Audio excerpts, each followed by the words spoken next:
Just spoke with the fire chief from Hanover a little while ago, and here are just a couple of quick facts we want to pass along as you're seeing this video taken earlier this afternoon. It is believed to be about 7,000 acres. The first calls came in just after noon today. They thought they had a handle on it a few times along Squirrel Creek, along Peyton Highway, but it turns out the fire was able to jump those boundaries and continue burning. The priority this evening will be firefighter safety.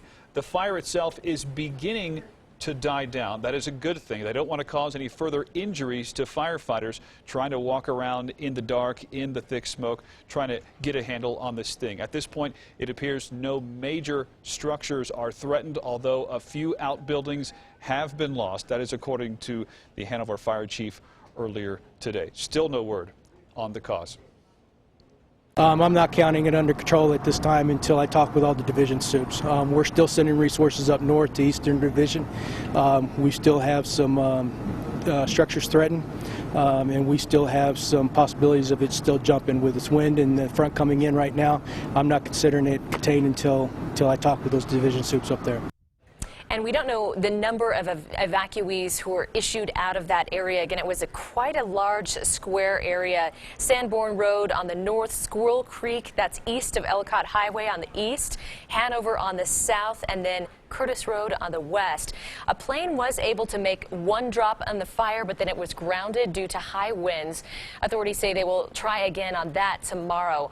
We can tell you one firefighter was injured, got a sprain on their wrist. So again, Bart, to your point, they're trying to make sure that firefighters do stay safe tonight, and that way they can protect those firefighters and make sure the property stays safe as well. The fire chief didn't have an estimate when he spoke to us a short time ago as to when this evacuation zone would be lifted. They were hoping sometime this evening, but it's really going to depend on what happens with the fire and the weather conditions as we go over the next few hours. Here is, once again, the evacuation zone we went over it a second ago. Sanborn to the north, Hanover Road to the south, Squirrel Creek to the east, and Curtis Road to the west. That is still in effect right now. It's about a 15-mile stretch from north or south, and about 600 properties impacted.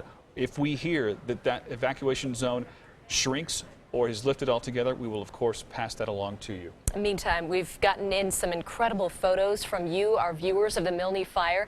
There you can see that cloud of smoke in the background, quite the ominous sight as it was pushed forward with those high winds out there. Storm Tracker 13's Mike Everett has shown us this afternoon that those winds were up to 40 miles an hour, not helping the cause of those firefighters out there.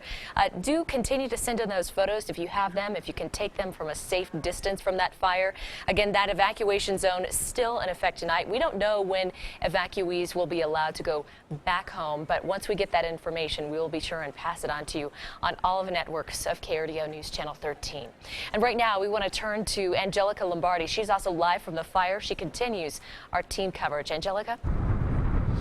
Heather, yes, that's right. We are off of South Peyton Highway, and conditions seem to be dying down a little bit out here, but don't get me wrong, it is still very windy and smoky. You can see we're close to several homes here. Thankfully, those homes are okay, but you can see how close the fire did come to them. Not too far behind me, down the road, the stretch over here, you see a long line of police cars, ambulance, several law enforcement agencies are here helping fight this fire. They are blocking down the intersection there near Squirrel Creek Road.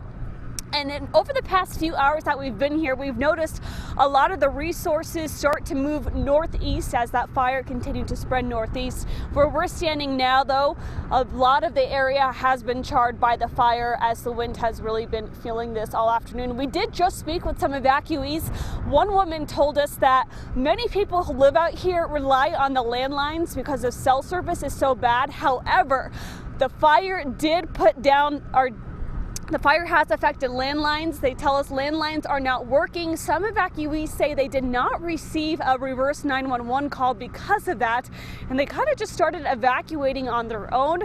Again, evacuees are being asked to go to the Hanover School. We'll be out here monitoring conditions and bring you another live update in a little bit. For now, reporting live, Angelica Lombardi, KRDO News Channel 13.